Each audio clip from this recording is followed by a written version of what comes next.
시청자 여러분 안녕하십니까? 폴리티코 정치연구소입니다. 저는 신유철입니다. 자, 이 시간에는 대장동 55클럽 관련해서 박영수 편입니다. 박영수가 우리은행 이사회에서 의장을 한 뒤에 변협 회장을 하려고 도전을 한단 말이죠. 그때 남욱이 3억 원을 줍니다. 이 남욱이 건넸다고 하는 3억은 법정 진술로만 남아있는 줄 알았는데 검찰이 이걸 확인해 보니까 진짜란 말입니다. 진짜. 이걸 확인했어요. 지금 중앙지검발 뉴스인데요. 여기서 박 전 특검에게 건너간 자금 흐름을 확인했다. 그 과정에서 10명 이상의 변호인에게 각각 1,000만 원씩 선고 말미 해단식 해서 추가로 3천만 원 이렇게 해서 한 1억 3천만 원을 건넸다라는 진술을 확보했다고 합니다. 3억이 어떻게 쓰였는지까지 대략적인 진술이 나와서 이번에는 압수수색해서 관련된 이제 증거 수집을 하고 있습니다. 박영수랑 같이 근무했던 이모 변호사가 있는데 그 사람 집이랑 압수수색해서 현재 휴대전화에서 정황이 담긴 문자 메시지 그리고 객관적 물증 이런 것들을 확보했다고 합니다. 이 문자에 어떤 정황들이 담겨 있었느냐 보면 돈 전달 대상과 일시 액수가 이제 담겨 있고 거기에 이렇게 코멘트가 되어 있답니다. 남욱이 곧 돈을 뿌릴 것 이렇게 또 변호사들에게 돈을 줘야 한다. 안 주면 움직이지 않는다. 이런 표현들이 돼 있어서 남욱에게 받은 돈을 변호사에게 잘 뿌려라. 변호사들한테 잘 뿌려라. 이런 코멘트들이 남아 있습니다.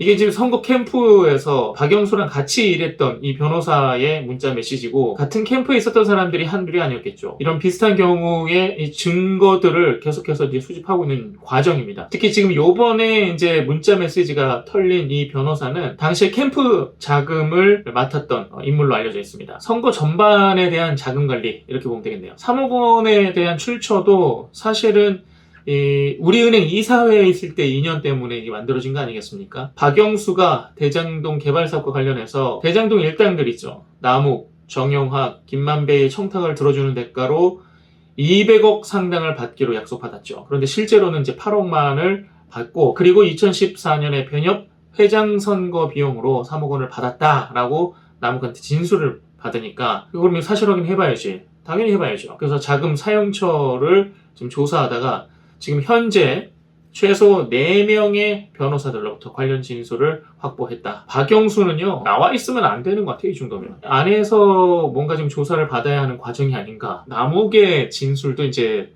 구체화되고 있는 과정인데, 양재식, 그 특검보였던 사람, 양재식 변호사한테 박영수에게 전해달라고 한 서너 번에 나눠서 3억 원을 쇼핑백에 담아서 선거 캠프에 전달했다는 거죠. 그 법무법인 강남 그 사무실에서 전달했다니까 거기 사실 CCTV들도 있을 텐데 찾으려면 분명히 찾을 수 있는 일들입니다. 남욱의 진술이 구체화되고 있고 그 진술을 따라서 실제 변호사들을 조사해보니 변협 회장 선거 때 실제로 돈이 사용된 흔적들이 발견됐고 실제 같이 일했던 4명의 변호사들로부터 진술도 확보했고 이 정도면 이제 증거들이 어느 정도 빌드업 되고 있는 거죠. 근데 이게 사실 이거는 정형한 녹취록이도 사실 있었는데 정형한 녹취록이 그만큼 인정을 받지 못하다 보니까 이러는 건데 이런 내용이 나옵니다.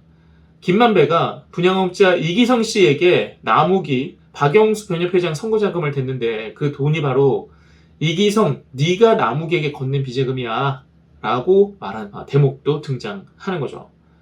그러니까 어느 정도 이 지금 퍼즐은 다 맞춰져 있어요. 지금 상황이 이런데 어떻게 검찰이 가만히 있겠습니까? 검찰은 애초에 한번 구속영장을 청구했었는데 법원은 이제 금품의 실제 수수 여부에 관해서 사실적 법률적 다툼의 여지가 있다.